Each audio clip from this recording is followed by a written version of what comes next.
Over the past few weeks, I have been incredibly busy restoring all these parts to better the new condition. Everything has been extensively sandblasted, chemically treated and painted.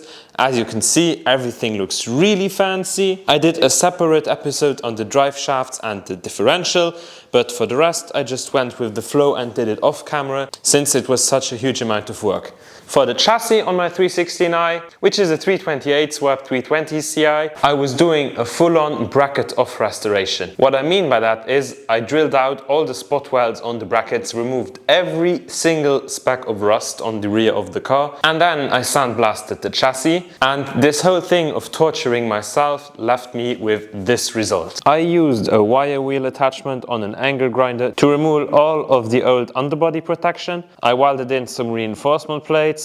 Under the reinforcement plate and the brackets, I used weld-through primer, and then I used sealant on the welds, and then a good coat of underbody protection. The battery bracket rust that's really common on E46s, well, I also addressed that. I took off the bracket, then I cut it, and then I only welded on the piece that I need to mount the charcoal canister for the purge valve, but the rest I left it away and sandblasted the rust away so that it's not coming back. In case you're wondering how rusty the bracket was, well, this is one of the pieces that I've taken off. It was rusted all the way and there was some rust holes in it. Well, thank God it was only the bracket that had the holes in it, because the battery tray was mostly healthy metal under it. The reason why the wheel welds are not done is I have a different idea for those. Since this car has been crashed and crash damage is slightly visible on the inside, I plan on actually welding different ones on there. So a metal white body is what's in my head.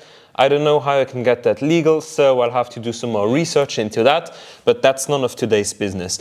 Today, you're fully going to reinstall everything that came off the car. But before we can put the whole subframe back together, the fuel system and brake lines need to be reinstalled, which is exactly why I ordered new brackets. Well, unfortunately, the parts diagrams are kind of hard to read sometimes, so I kind of bought the wrong ones. As you can see, I've already bent this one. This was by far the most difficult, because it has so many bands. The other two are a bit easier. I guess I got it pretty close. They overlap. The length is extremely similar. And now I'm going to show you my process for rebending these. Well, I always buy the brake lines in meter rolls, which is the cheapest. You can also order some that are already pre-cut to size, which is a lot more expensive, but it's handy. But yeah, the only tools you're going to need is this one, a brake line cutter, and don't use the cheap China ones with the universal kits. Just take one for the DIN norm, which is pretty much used on all the European cars. With this tool, you always get a nice result. Since you have a stop screw, you put that in, and then you put the brake line in, and then you clamp everything down. And with the other screw, you can just press that in, and then you get the perfect DIN fitting every single time, and it just works a charm. I've tried the other ones, which, yeah, they don't really hold the brake fluid, as I've learned on the E34, so this is definitely the superior one. And because I ordered these in the meter roll, I first have to bend them pretty straight, which is also quite the task sometimes. I take a measurement tape, and then I can measure the real length without getting distorted by the bands. And this one is exactly 120 centimeters long. And then I just leave 1 centimeter extra per end, and then I can just put the fittings on later, instead of having to worry about them while bending the pipe. And then usually once I have the first 2 bands, you can really hold it into place, and you can like sometimes band it with your hand. The bends are not going to be as pretty, but it speeds up the process significantly. So sometimes I use the tool, just a normal brake line bender tool, pretty much the cheapest I found on Scamazon. And yeah, and then I just go at it. But for the sake of the video, I'm going to do it right. One eternity later. And now comes the only fun part of bending brake lines. You insert the stop screw into your tool. Put the tool over the brake line until it bottoms out. Then you clamp down the 10 mils. See, I almost made the biggest rookie mistake ever. I forgot to put the nut on before. It's so annoying when this happens, because yeah, then you have to redo the whole brake line, because there's no way you're gonna get it over. This has happened to me so many times, I can't even yeah, it's annoying. Now you can take out the retention nut, take the special nut, put a bit of punching grease on it, like so, insert,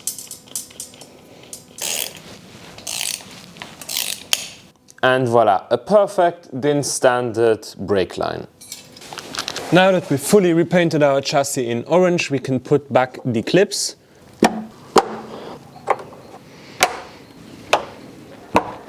And now the brake line.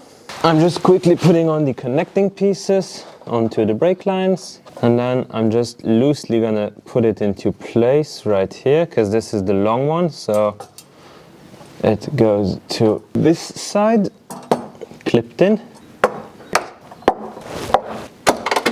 I managed to get the brake lines all in. They rub nowhere, they touch nowhere. Everything looks really good. Everywhere they follow the body lines quite nice, and it's just like stock. So yeah, I'm quite happy. Up until this point, when I had the fuel tank out on my old E46 as well, I would just take the lines and let them be, and then try to clip them in from the inside of the cabin. This time I'm gonna do it a bit different, because I'm gonna clip them onto the tank and fix everything, and then slide the tank into position. I think this way I can get it done easier. Well, I just hope I'm gonna be right. The first line goes on here, and then this one goes to here. By the way, I'm gonna replace all of the weird clips with normal hose clamps, so yeah, that way it's serviceable in the future. And then this whole contraption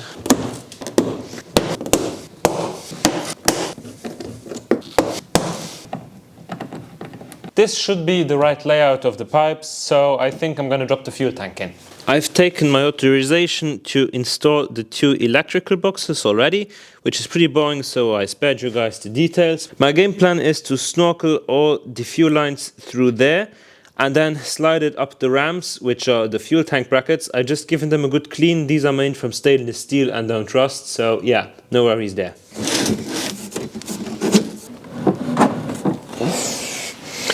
I guess this is why they use robots in factories now.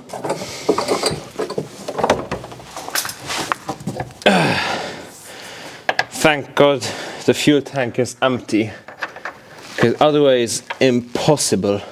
And now the 2 last bolts. Unfortunately, I forgot to refurbish these, so yeah, they look rusty, which is not good, but I can just take them out again in the future, you know. Not gonna worry about this too much. No rust in the threads, everything goes together so smoothly. It's just like putting a new car together, you know? It's just fun. I just enjoy this right now. No rust, everything is going smooth.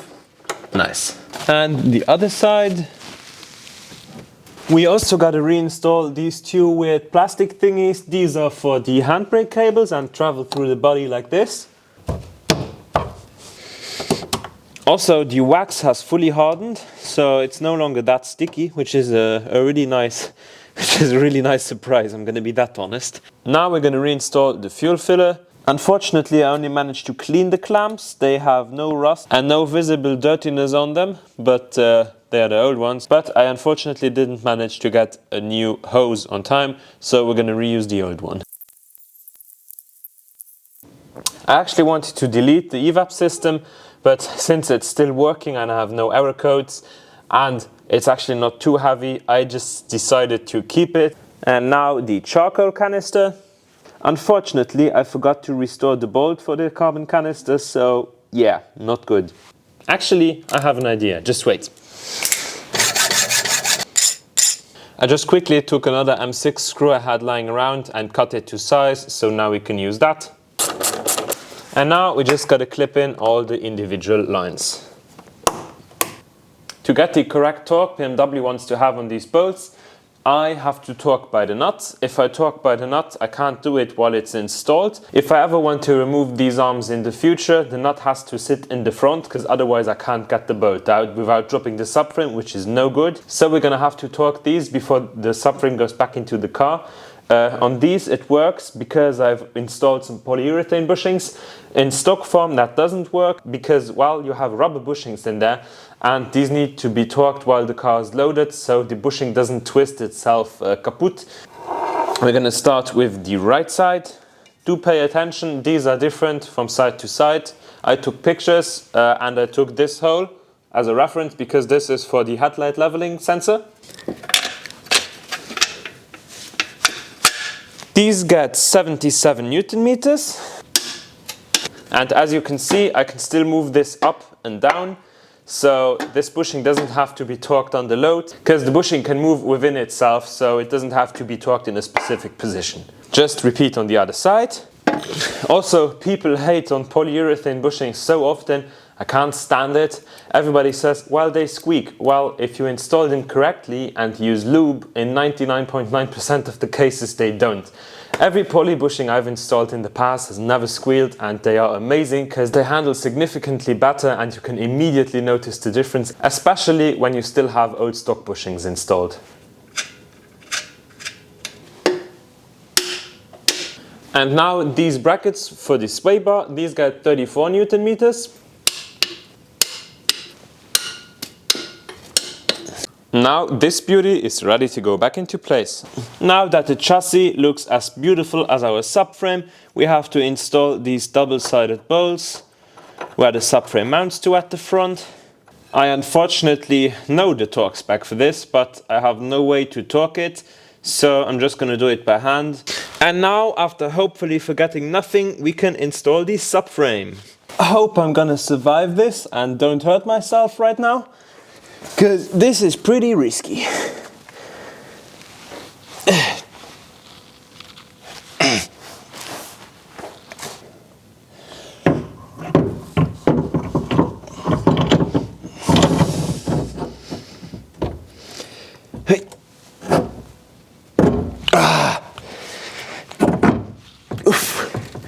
Gotta get the bolts on quick, because this is heavy. I'm only just gonna slightly tighten these, since I always only torque one set of bolts. So I do the whole bolt. In this case I'd have to do the 4 subframe bolts.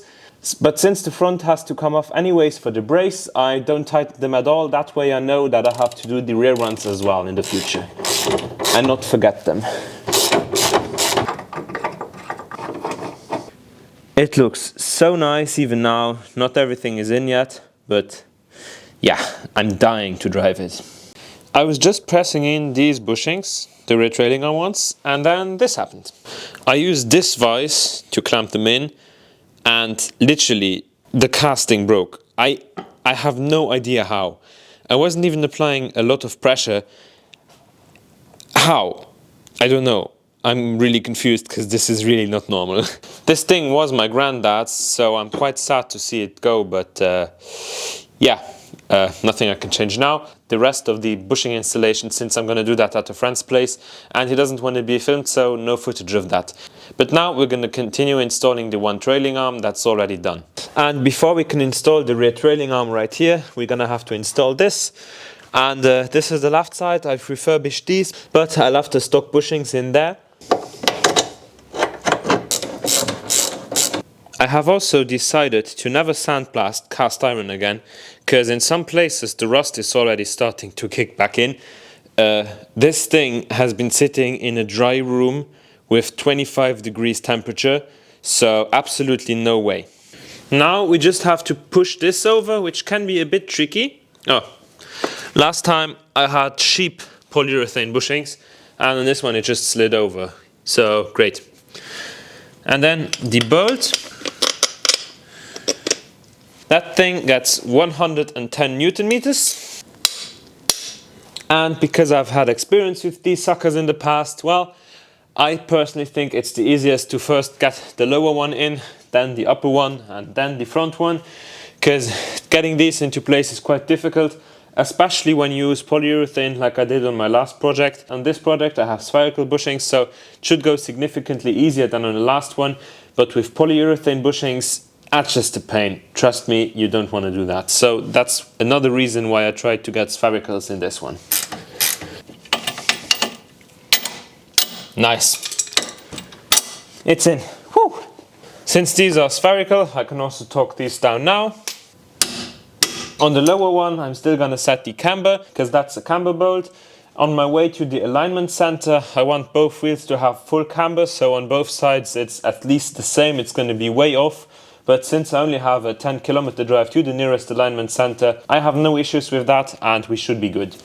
Sorry for the poor angles, but this is the no lift life. At least now that everything is nice and fresh, I don't have rust falling into my eyes, which is always the most annoying thing. In case you've wondered how the alignment slots work on the E46, and that changes toe in and toe out. And these 3 mount bolts to the frame get 77 newtons. To put the wheels back on, we just need to do the brake shield, a new wheel bearing, and then the wheel hub. That's pretty much it. Also, I always used to cheap out on important pieces like wheel bearings. Well, changed a lot of those, so decided to just go with good quality stuff, FAG Schaeffler. So this is supposed to last another 200,000 kilometers minimum. You just need one of these universal sets. They are quite cheap on Scamazon and all other online marketplaces. The wheel bearing sets work quite alright if you use it occasionally, but if you work in the garage and you would have to do this pretty much every other day, I doubt they're gonna last any long, but yeah, let's just continue. I'm gonna use this size on the inside. This should be a nice fit. Gonna put the bolt through with a washer at the bottom, and now we can start pulling it out. Just verifying once again that everything is sitting correctly, which it is.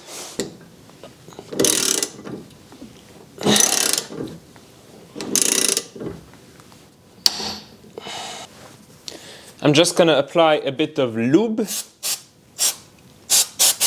You really have to pay attention that the whole thing is sitting on the outer race of the bearing, because otherwise you're going to destroy it if you push it in from the inside. They don't like that. The outer part of the rear trailing arm is slightly warmed up because the old one had a lot of resistance, and the new bearing is frozen, so I can literally turn it in just with my hand and no extension. Really easy work right here. Now just the stupid circlip, which everybody hates.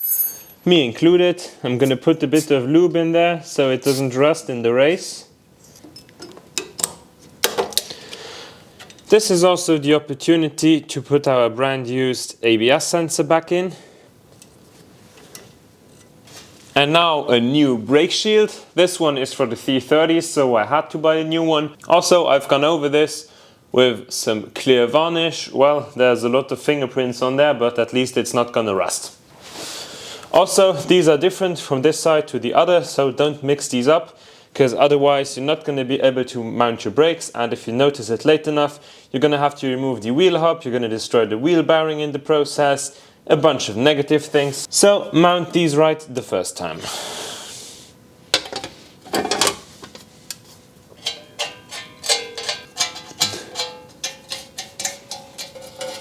Since these have really short and really weak threads, I'm not going to put 10 Newton meters on them, I'm just going to twist them till they bottom out. The other one, I have to use a spanner on it, don't like it, but that's how they are.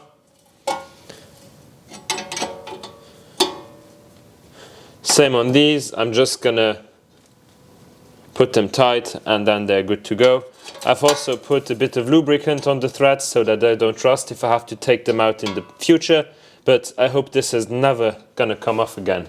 Now we just need to mount the brake shoes, then the hub, and we're almost ready to put the wheels on. Now we're going to put the wheel hub back on. I've put this into the freezer as well. Now that everything is ready on the wheel side, I'm going to put the differential in and the drive shaft. I've put this towel on there because I don't want to scratch up our freshly refurbished subframe. Whoop! I'm quite limited with the space right here, but my game plan is to get this differential up on my chest and then press it in here, rest it with the neck over here and get the bolt through here, then put the bolts on at the front, take out the bolt and install it with the plates. This diff weighs 41 kilos, so quite heavy, but I'm sure I can get it done somehow. I just hope I don't drop it, because that's a trip to the hospital if it falls onto my face.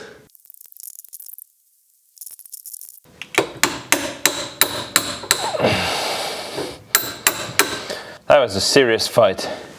I'm not even gonna joke. That was a serious fight. Oy, oy, oy. Unfortunately, I ripped off all the underseal right here. Because the diff is such a tight fit, man. Absolutely bonkers. Now I can put these bolts in.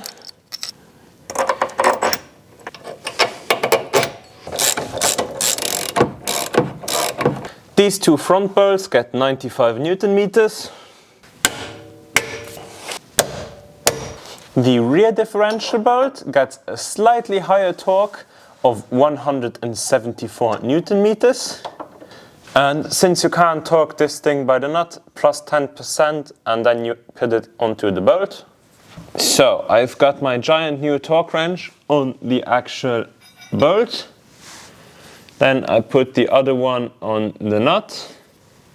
And because I don't want to destroy the underseal here again, I'm just going to try to torque with one hand, which is tremendously difficult, and support with the other one.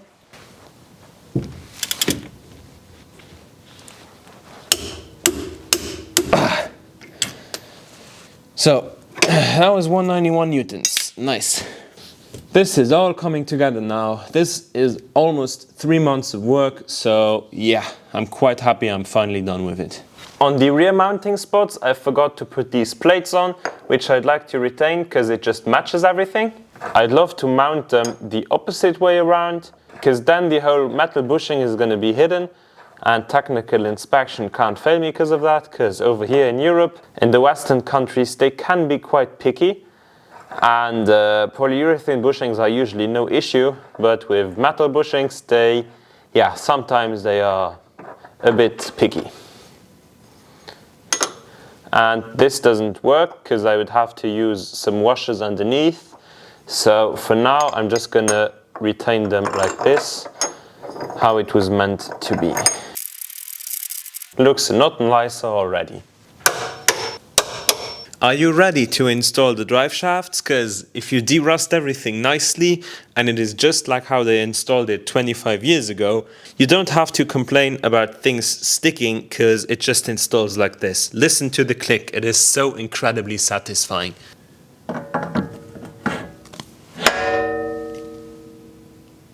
That's a nice install. Here I now have to get it into place first, and then put the flange flat so I can install the bolts. It's always a bit tricky. First one's in. And now we're going to install our repainted sway bar with new bushings, new bolts, and some operated end links, which I've pressed in myself. I'm first of all going to poke it through there, and then put the bolt through. And now our beautifully refurbished brackets, which I've sandblasted and chemically treated. Everybody has heard about the stock 330 upgraded brake calipers, which are significantly larger in the front. My E46 currently has 286mm brakes. We'll be upgrading to the 325mm brakes. That's quite a lot since it's the same size as the M3. The M3 brakes are just thicker, but the diameter is the same. Unfortunately, many people do it wrong. They just upgrade the front, thereby shifting brake balance. I wanted to do something different, so we'll also be installing the rear ones. In the rear, they are unfortunately not plug and play. You will have to switch the rear trailing arm. As a smaller upgrade, you can upgrade to the brakes of the 328i. These are also a tiny bit bigger, but not that much. As a comparison, this is the difference between the 320i stock brakes at the rear and the 330i stock brakes at the rear. The stock brakes from the 330 are significantly larger, and this is just the rear. Like, it's gonna make a lot of difference if you change the front and the rear. But since we've restored the whole underbody in very much detail, well, we can't just slap on these crusty brake calipers. First we have to renew them. I've had the two rear brake calipers submerged in this for over 2 weeks, and this is how they come out. Pretty much rust free. Sorry for the poor light over here, but after taking them out of the solution, I just go over it with water, and then I just go at it with a wire brush to remove everything. You can clearly see how nicely the solution does its work. You can read the numbers, the ATE logo is visible, the BMW logo is visible, Everything looks as if it was just freshly cast. I'm actually so happy I found that solution online. It's really cheap, really effective, and the time you have to put in, it's just, yeah, compared to sandblasting, non-existent. So from now on, everything I have to derust is going straight into the solution. Now that the caliper is metallically blank, we have to strip it down and transform it from this to this. Also, by refurbishing your calipers at home, you can save an enormous amount of money. A rebuild kit from a reputable brand for these calipers cost around 14 euros, 15 euros, and that is with new slide pins, new pistons, seals, boots, everything. And you're just gonna have to spend like 20 euros on 2 cans of high-temp brake paint. And then you can rebuild all your calipers, all your caliper brackets for around 80 euros at home on your own. And usually just one reman caliper costs around 100 euros. So the money you're saving doing this can go straight to this. Yep, we're going forced induction. But not today. I have to finish some other things first. The E9 has been smiling at me every day while I'm at the garage. On the calipers and brackets, I usually like to do 2 really thick coats so that the finish lasts. Because, yeah, it's cast iron, gets a lot of heat, so yeah, it's bound to rust again. But using 2 really thick coats can prevent that for quite some time. I've let it dry for around 30 hours and this is now ready to be worked on. The paint is dry, everything is cured because I've hanged them in a warm room. Now I'm just going to take everything out, and the reason why I don't disassemble it before painting is that way I don't get any paint inside of it. Because yeah, that happened on the E34 and I had to polish it out, which wasn't really too good. Now I'm going to remove the feed line. And now I'm going to take out the cylinder with the help of an air compressor. I'm going to put a towel right there so it doesn't jump into the metal straight away. And now that the piston is loose, I'm going to pry off this seal. And then we can just take it out. After some cleanup work, I'm going to remove the bleeder. Then I'm going to pull the seal using a normal screwdriver. The seal is right there, so I go in from here, press down and just lever it out without scoring any surface. Also cleaning the groove and inspecting if there's any rust in the groove, which there is not. And now we can rebuild it using this kit. Comes with everything. Grease. Some more grease, new slide pins, a bleeder nipple. This one is just another bleeder nipple which you don't need. New rubbers, new seal, new boot, pretty much everything. Really nice. Now I'm going to put the new seal in. That can be a bit tricky sometimes. You have to verify that it is sitting correctly in every spot, because otherwise you're going to have to push that down. Not yet 100%. So I'll just go around with a screwdriver. And now it sits perfect on every surface. Nice. I always put the boot on first. It depends on the type of caliper you have. But with this one it's super easy. You can just put the boot on. This one is not sitting under a latch. The outer part of the boot is actually just slid on. So you just have to press it on afterwards. You can just push it in by hand. And then we now just have to get the boot to go over the actual latch right here so that it sits evenly. Now we just have to get the slide pins in, which is done easiest by putting grease on here all around. Then you take some needle nose pliers and you just slide them through like this.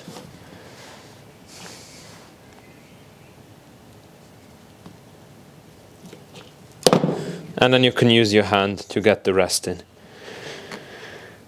Before putting on the normal brakes, I've decided to renew the handbrake as well. First, I'm going to go under the car and reroute the handbrake cable. And we're going to put that into place. There's just a hook which you need to get into the cable, put it through, and then put it in. Then I'm going to put in the bottom one. You have these indentations in the shield where you have to press in these weird clips. So I just got the springs on, everything works as it should. I usually use a pick and some needle nose pliers to persuade them into place, works really well. In case you've never seen one of these bad boys in action, just see and watch. When I pull up the handle in the cabin, the extender pushes it outwards and you can see how it works. And the springs are there to retract everything when you let down the handle. And now we're gonna install our brand used brakes. Yes, reusing brakes is something that usually you don't do, but these don't have a lip, still good. I have to save money. This was more than expensive enough, so yeah, brakes are expensive. That's all I'm trying to say. I put on the brake disc, which is huge compared to the old one. These brake caliper bracket bolts get 65 Newton meters. And now our freshly remanufactured calipers. The brackets are the same on both sides, if I'm not mistaken. The calipers are not. Choose the one where the brake bleeder is pointing upwards for obvious reasons. I've put some copper grease on there so the pads slide evenly. I also do that on the pads, but I make sure I get nothing on the actual brake rotor. These get 30 newtons. See how easy the calipers move. Everything is nice and new. Really nice. Looks really nice, doesn't it? First in here.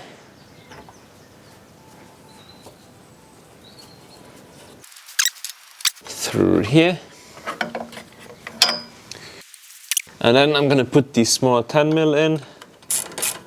Before installing the rear dampers, we have to assemble them, which is really easy.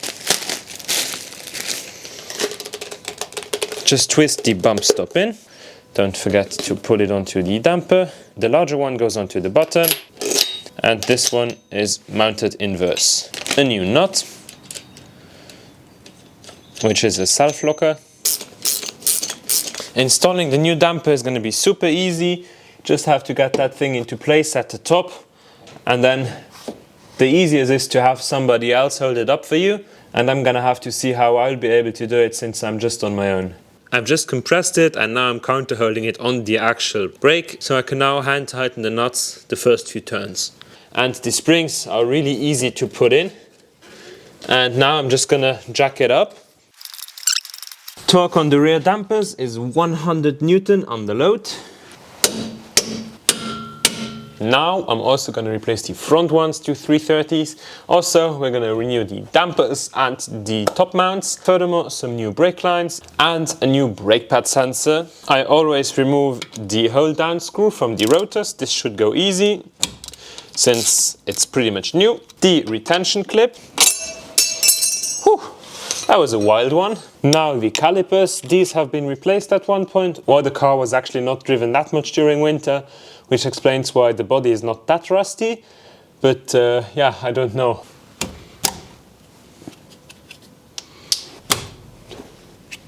Now the brake line, which is hardly visible due to shit lighting.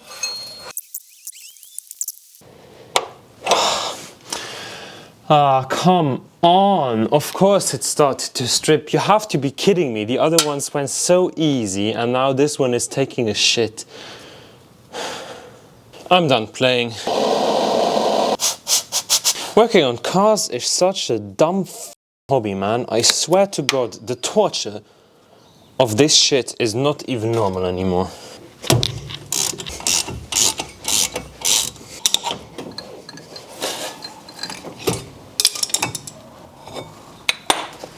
Sway bar end link.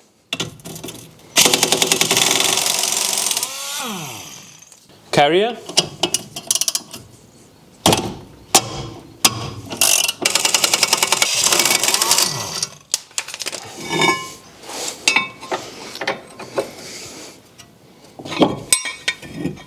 Now there is some weird hold down screw for the damper.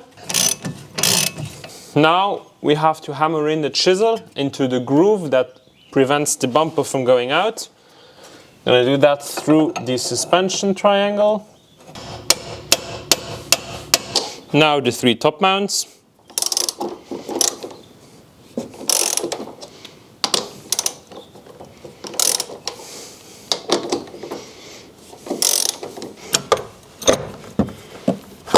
Now I'm going to use a spring compressor to slightly compress this whole thing to get everything out a bit easier. It's out. Now we gotta defuse the bomb.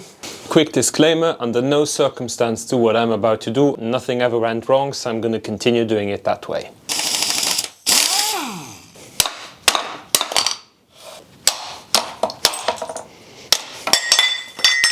As you can see, these dampers were completely done for.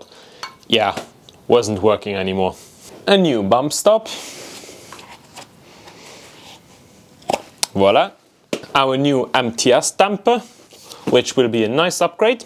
Also easier to install since it's shortened by about 1 centimeter. I've also bought some new spring porches. Also for the top part. That thing is grooved, so it only goes on one way. And this one has the form of a triangle. This is very risky, don't do it, it's stupid, but at the same time I'm saying don't ever buy these spring compressors. Buy a good one, buy an expensive tool that's useful and not this cheap garbage. This is dangerous and shouldn't be used unless you do this like once.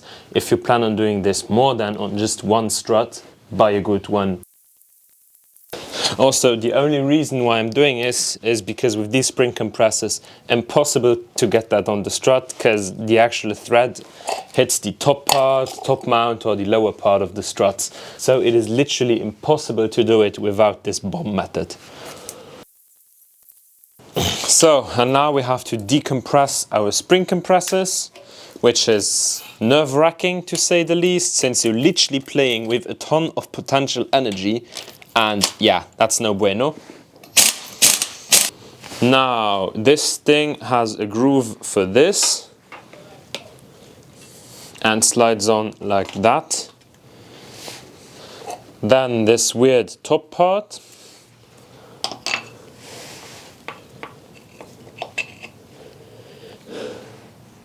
This thing. And the final top wand, which I've bought new. I've changed something about it, which I'll tell you guys in an instant. And because engineers are stupid, I have to use this since a normal wrench doesn't fit on there and I can't get it like this, so I have to do this. And this to tighten it down, because I don't have the fancy tools garages have. Just go till it bottoms out. These have a special torque. But since, like I just said, don't have the tools, impossible for me to torque them to the right spec, but the nut is a self-locker, so all good. And now we can actually defuse our bomb. These top mounts had a pin right here, which I've hammered out since this locks it into place and otherwise you don't have additional camber adjustment. So yeah, I just pressed that out and now can adjust the camber a bit. Because as you can see, these are slots, so you can move it backwards and forwards. But if you have the pin in this hole, it's locked permanently and you can't move it. So by removing the pin, you get access to, I don't know, this is not a lot, so probably just like 1 degree, 1.5 degrees of camber adjustment. Now we can install the damper. It's already in place. Just have to, like this. Moves pretty easy, you know. The chisel was still in place and this thing is all the way down. So I can remove the chisel. Like so, and then we can put the bolt through again. I have no patience right now because of the whole brake line debacle, so yeah. Now I'm gonna install the whole thing at the top. Try to get everything aligned. Quickly put nuts on because it's heavy. And the last one. Come on, please. Nice. These things are supposed to get 50 Newton. Way too much in my opinion. As soon as I go over 40, they are so tight. And on the other side, it felt like snapping. So I'm definitely not gonna do 50. Just gonna do nice and tight. Also, I'm gonna max out the camber towards this side for better traction. Just gonna quickly bang the sway bar on with the air hammer. It's cheap China shit, so I don't care as long as it gets me through this season, which I think it will. And now the long anticipated brake disc. Just gonna put a bit of copper grease around so it doesn't stick. Also, I've already fabricated the brake line since, We've had enough brake lines in this episode and it's starting to annoy me. Nice and new brake rotor. Just gonna tighten that hand tight, like I always do, like so. Tight enough. Our freshly painted caliper carriers, really nice.